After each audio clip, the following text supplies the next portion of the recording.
Alors, donc voilà, on va essayer de finir aujourd'hui hein, donc l'autre partie qui nous reste de l'introduction. Donc un petit rappel de ce qu'on a fait la dernière fois afin que on puisse vous remettre un petit peu dans le bain. Je rappelle, la dernière fois, on avait commencé à parler de l'hypothèse de l'Homo economicus et on a expliqué l'importance des hypothèses et des modèles dans la science ou l'analyse économique de manière générale, tout simplement parce que, comme on l'a expliqué, la réalité des phénomènes économiques, elle est très complexe. Il est multidimensionnel, donc il y a beaucoup de choses à prendre en considération. Et comme nos capacités intellectuelles, c'est-à-dire nos capacités de raisonnement, d'intelligence, de mémorisation, de calcul, etc., sont par définition limitées, eh bien, ça nous oblige à faire des choix. On ne peut pas traiter tous les aspects en même temps. On ne peut pas étudier tous les facteurs ou analyser tous les facteurs en même temps. On ne peut pas non plus analyser toutes les variables en même temps. Et donc, on est obligé de se concentrer sur certains facteurs ou certaines variables ou certains aspects. Et quand on fait ça, bien évidemment, hein, donc on simplifie hein, donc la réalité. Et donc, cette représentation simplifiée de la réalité, on l'a appelé un modèle économique tout simplement.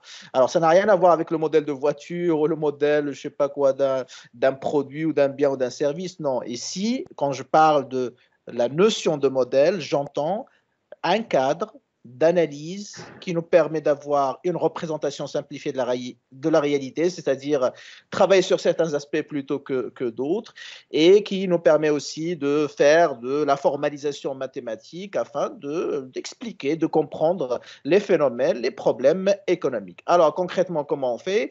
Eh bien, donc, je reprends mon exemple rapidement, hein, donc de la demande des vêtements, ok? Alors, la demande de vêtements, si je voudrais expliquer la demande de vêtements, la consommation donc des vêtements chez le consommateur, bien sûr, cette consommation ou cette demande, elle est influencée par plusieurs facteurs, par plusieurs variables. Et donc, on ne peut pas les étudier tous, hein, donc en même temps. Donc, c'est influencé par le revenu, c'est influencé par le prix, c'est influencé par la qualité, les goûts et les préférences du consommateur, l'effet de mode, etc., etc. Donc, moi, je ne peux pas étudier tout ça en même temps. Qu'est-ce que je fais? Ben, je vais travailler ou élaborer un modèle économique. C'est quoi un modèle économique? Eh bien, c'est une simplification de la réalité. Ça veut dire quoi? Ça veut dire que je ne vais pas prendre tous ces aspects en même temps.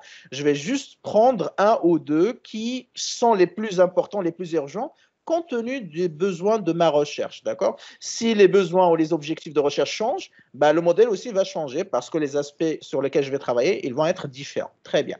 Alors, imaginons que je m'intéresse uniquement au prix. D'accord, au prix de ces vêtements.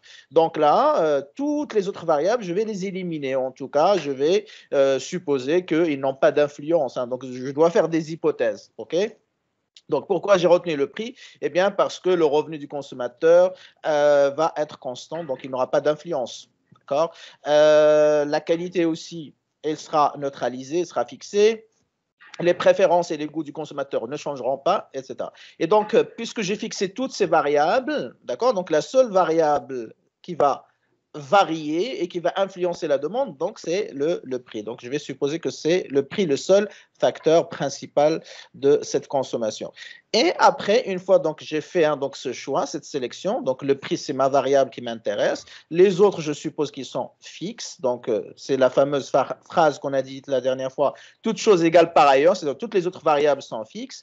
Eh bien, je vais commencer à étudier donc la relation entre le prix et la demande, tout simplement. Donc je vais représenter la demande par une variable, d'accord, que je vais appeler par exemple hein, donc D, et je vais représenter le prix par une variable que je vais appeler P. Et je vais étudier la relation entre la demande de chaque consommateur et le prix de ces vêtements. Très bien. Alors, qu'est-ce que ça veut dire étudier la relation? Ça veut dire juste d'abord dans quel sens ils vont varier. Est-ce qu'ils vont varier dans le même sens ou est-ce qu'ils vont varier dans le sens opposé? D'accord? Est-ce que si le prix augmente, la demande va augmenter ou est-ce qu'elle va baisser? Ou si le prix baisse, est-ce que la demande va augmenter ou est-ce qu'elle va baisser? Ça, c'est la première question à laquelle on va répondre dans ce modèle. Deuxièmement, eh bien, dans quelle mesure, avec quel pourcentage ils vont varier? Est-ce qu'ils vont varier avec le même pourcentage ou avec plus ou avec moins? Donc ça aussi, c'est très important.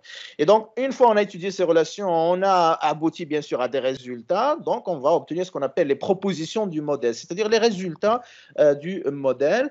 Et on va les confronter après avec la réalité, c'est-à-dire on va voir est-ce que les résultats donnés par le modèle, est-ce qu'ils correspondent, est-ce qu'ils sont en conformité, est-ce qu'ils sont conformes avec la réalité? Si oui, donc ça veut dire que notre modèle il est bon, on a fait un bon modèle, donc on peut le garder.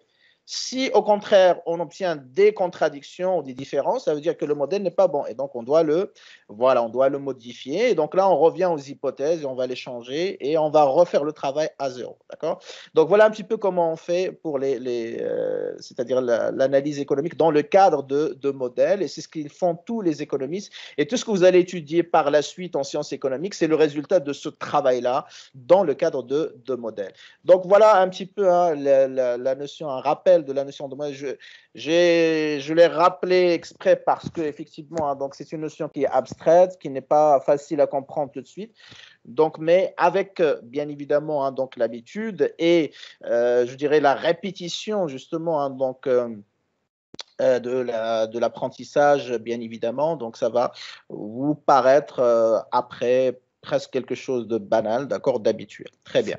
Alors, tout ce qu'on va étudier aujourd'hui, enfin, dans cette première année, que ce soit la première partie ou la deuxième partie, eh bien, c'est le résultat de ce qu'on appelle le modèle ou les modèles néoclassiques. Donc, c'est une école de pensée qui a élaboré ces théories ou ces modèles et qui constitue la référence, d'accord? Alors après, bien évidemment, cette théorie a été critiquée, a été, je dirais, donc remise en cause. D'accord. Donc, c'est tout à fait normal parce que c'est la recherche. Et bien sûr, donc, il y a eu d'autres théories qui ont essayé de proposer des explications alternatives ou des modèles donc, alternatifs différents.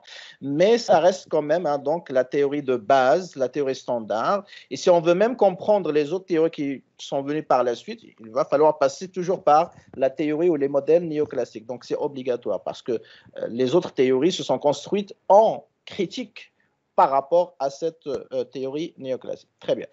Donc, on a dit que pour faire des modèles, donc, on a besoin d'hypothèses. Donc, que ce soit les hypothèses pour sélectionner les variables sur lesquelles on va travailler, mais aussi au fur et à mesure qu'on va analyser le fonctionnement du modèle, bah, on a bien sûr besoin aussi de faire d'autres hypothèses. Par exemple, hein, donc, quand je vais étudier la théorie du choix du consommateur, bien sûr, hein, donc, je ne vais pas étudier toutes les variables. Par exemple, je fais l'hypothèse que le consommateur il va répartir son budget pas entre un millier de biens ou je ne sais pas combien, mais uniquement deux biens. Je fais l'hypothèse qu'il y a seulement deux biens en économie.